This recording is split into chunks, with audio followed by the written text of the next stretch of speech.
everyone. Thank you so much for joining us.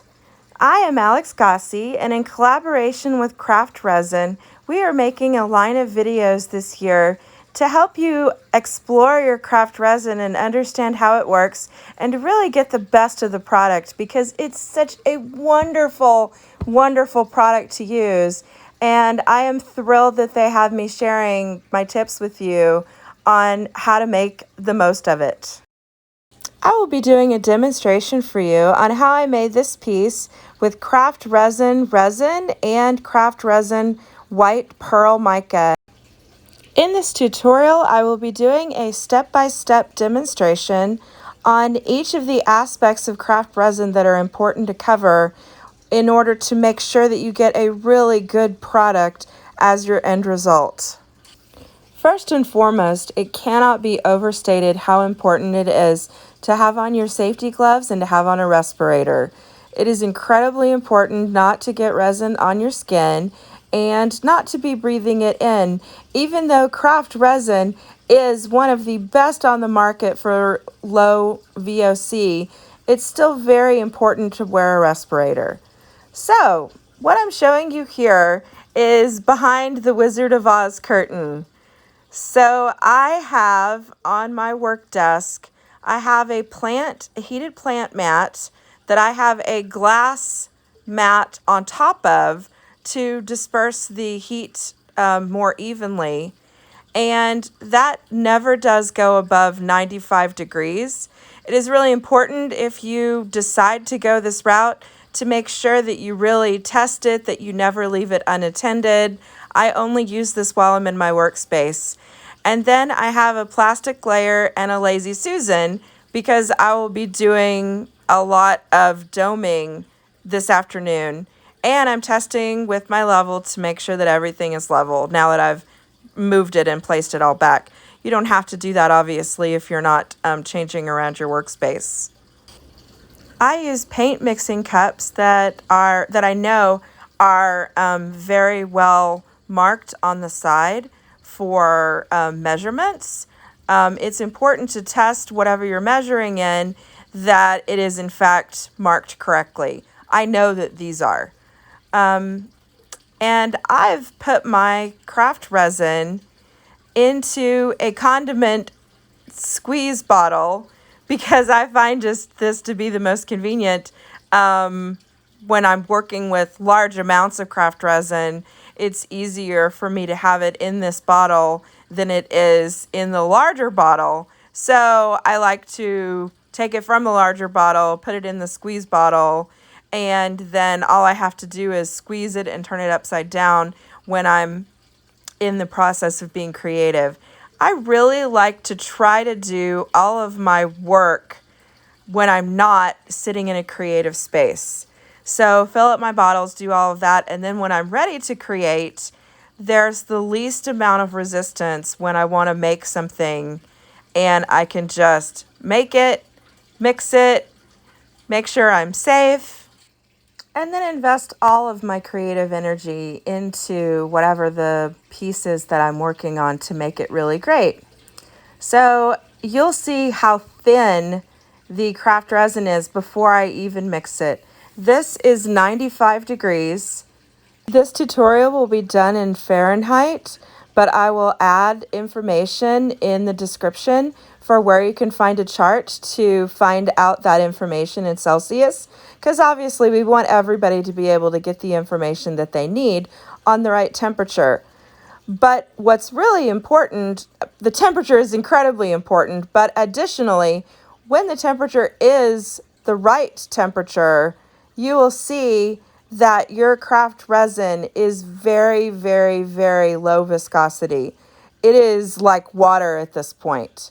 So I do not even start to mix A and B until my craft resin in the individual mix bottles is warm enough to pour out like water. Then I like to let it rest for 7 minutes or so. I typically pour out the same amount of resin, so this time of waiting is based on the amount of resin in your cup, because obviously if you have a very full cup of resin, it's going to flash cure very quickly. So that 7 minutes is very subjective. What I do is I pour half of mine out because I pour such a large amount. I pour half of mine out into a mold that I made myself that is a ratty old thing, but it's so perfect. It makes the greatest bases. And the shape of that mold is tall and thin, so it has a very low chance of flash curing, and it basically holds extra resin. And I know that I'm about to do doming after this, so I want that resin to be sitting in that base receptacle and be very ready to go and thickened when I'm ready to use it as a dome. And that will be another video. So after I let my resin sit for 7 to 10 minutes, and most importantly, I check it with my handy heat gun to make sure that it is 110 Fahrenheit. So it is absolutely perfect for me in pouring. Everybody has different temperatures that they prefer to work at, and there's a large variance that Craft Resin has that it still will work mechanically correctly, but I've used it enough that this is what I know works perfectly for me every time, and that really is what I go to. It's science. Okay, so I have to brag on their stir stick for a minute. It comes in so handy in so many different ways, and it comes with the Craft Resin shipment. So what I'm doing is I'm going around the edge of the mold to release any bubbles that might have been stuck at the bottom when I poured in the resin. Now, there weren't any. I couldn't see any. But every once in a while, there's one that you can't see that's really small, and this just removes any chance that when you demold it, that there'll be a bubble crack kind of thing on the other side that is fixable but is annoying and adds extra time to making the piece perfect. Now, I'm putting in an inlay that I make myself, and I sell these in my Etsy shop. I love metal filigree inlays, and I think it offers such an elegant upgrade to whatever it is that you're doing. I am all about making things very easy for y'all to make gorgeous products. Well, for me too. And without it needing to be more than a couple of ingredients. So if you start with a good mold, I get molds from Shop Resin Molds, and I absolutely love the quality of their molds. And start with a good resin, Craft Resin, fantastic every time. Then with just a few extra ingredients, you can make magic with resin, and it doesn't have to be a really difficult task. It's really just about playing with the stuff you have, and it doesn't have to be expensive. I really like to spend my money on the important parts, and then with things like colorant, the Craft Resin colorant is very reasonable, and you get a huge box of mica that has so many different colors. And I mean, I've been using this for so many different things now. I just love it. And you'll see how this pearl white today turns into angel wings. It's absolutely amazing. I was blown away by my own piece, which I know if y'all watch me, you probably think how silly I am to be so excited by my own stuff. But seriously, I just adore resin, and it's so neat to get to work with such great products. So I have embedded my filigree into this piece. The filigree comes in a larger piece, and I cut it into smaller pieces so that it would fit in the mold. What I'm showing you there is I like to use molds to pour resin color and that kind of thing in, because I hate cleaning up cups. So if you use a mold, then you just leave the excess resin in the mold, and then you pour something else in the mold next time. And this is a really, really precise measuring tool. So I've really thought about basically every aspect of what I do to make it the easiest for me, but I also want to share that with y'all. So now I'm going to mix the Craft Resin mica in this beautiful wine stopper mold that I am just in love with. Y'all probably seen me making a ton of those. And there's my large Craft Resin mica box with just so much mica in it. It just makes me happy to see that. Woohoo! So I have my wine stopper, and I'm going to make sure and mix my pearl mica in extremely well. It is very, very important with any dry substance that you mix it in incredibly well. Now, I don't want to use my craft resin stick that's already got resin on it because it's sticky and I don't want to put that in my mica. So you want to use something that hasn't had any resin on it or doesn't have anything sticky on it, obviously, before you put it in your mica container, because you don't want to leave any kind of residue in your mica, in your pristine mica. So how you will know that you did not mix your mica well enough at the end is you will have mica bubbles that will pop up, that will float to the top of whatever the piece is that you make. And you might wonder after you make something why you have craters in the top. Odds are this is why. There's bubbles of dry mica that once you pour it out, the resin is going to push that mica to the top, and you won't necessarily see the mica, but what you will see is the leftover crater that it leaves. So you definitely don't want pieces of that at the top marring your piece. It also can leave weird striations throughout your piece, which I think probably if you saw that, you would know it was from the mica. Now what you're going to see me do is a technique that I learned from another craft resin crafter who's just an incredible artist.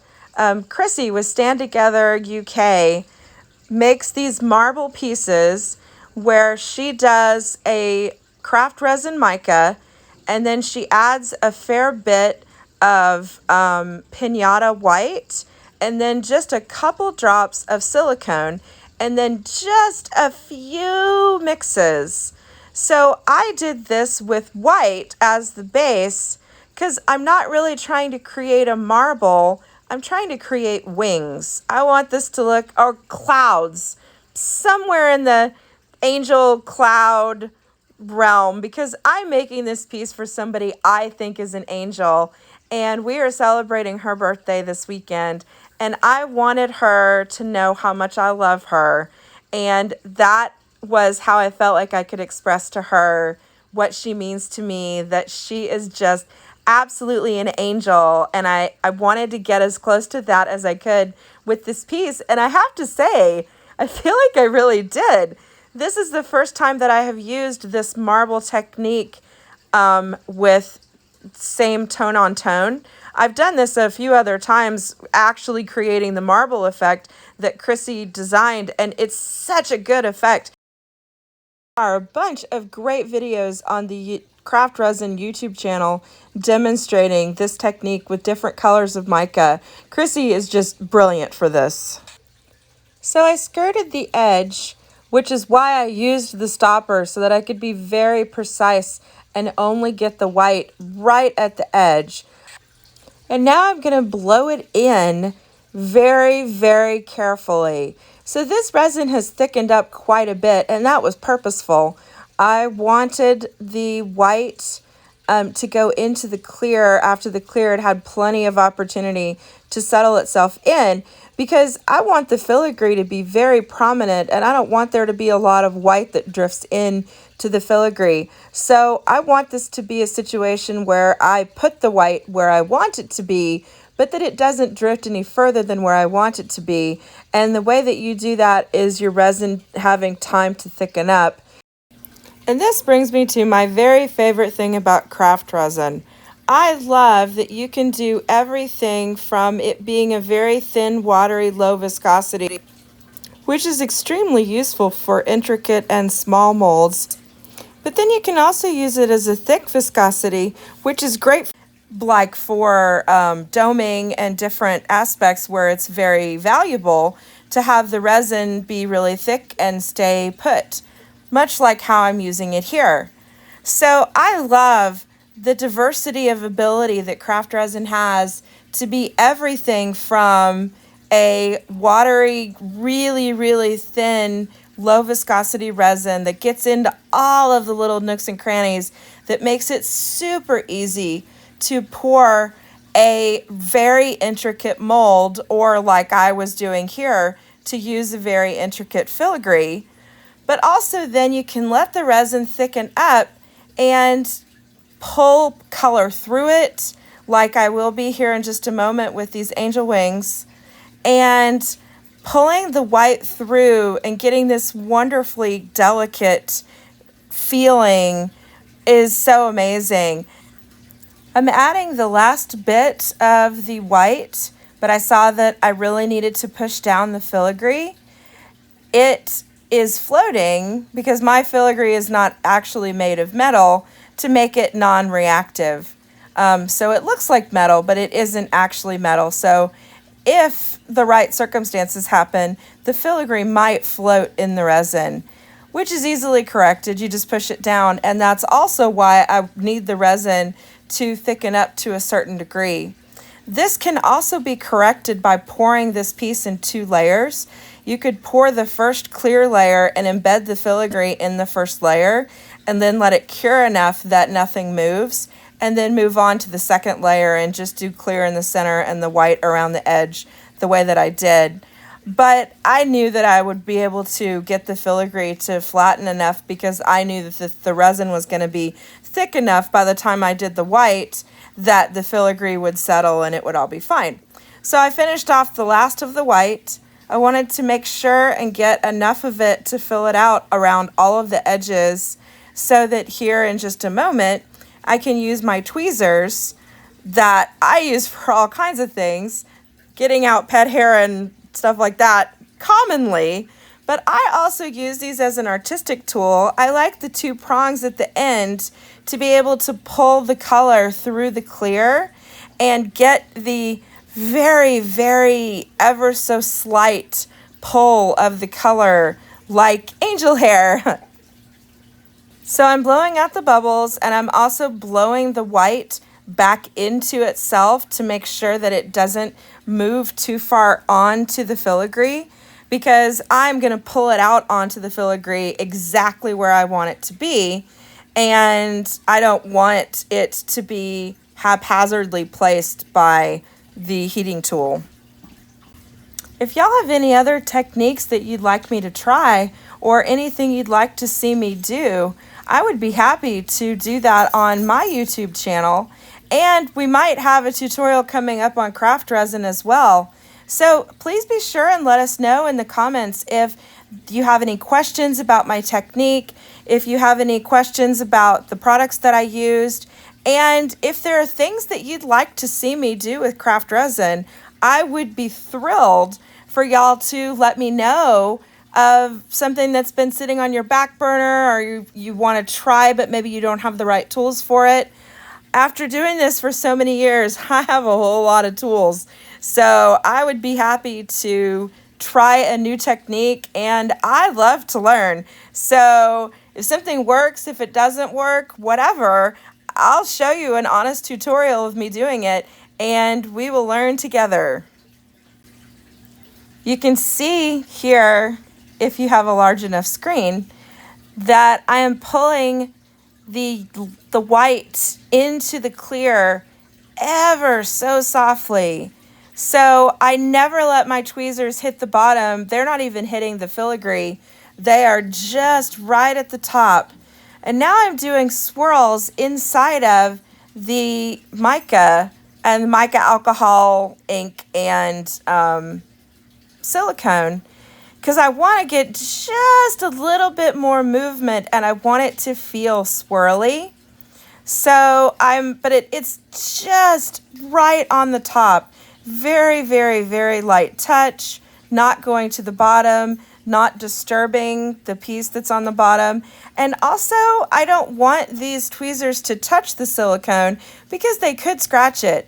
But mostly for this aesthetic, it's very important to just do the technique right on the top of the resin. Barely touch it. I love how this is turning out, and the end result was just so amazing. And I'm really glad that y'all are here for me in this journey, because I learn so much every time I do one of these tutorials that I'm so grateful that I get to do this and that the audience enjoys it and learns stuff and appreciates what I'm doing.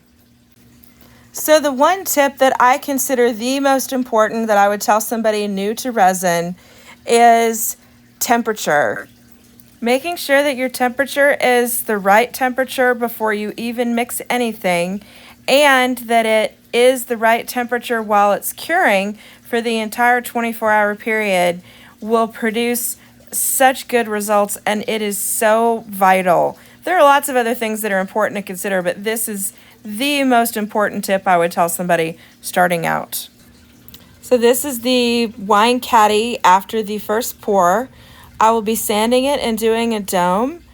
And I knew that I would be. I wanted it to be really nice and shiny and nice and thick, and I dome almost everything. It makes such a difference in the end product, and if you do this professionally and you sell your pieces, I really recommend doming things because it just makes a world of difference.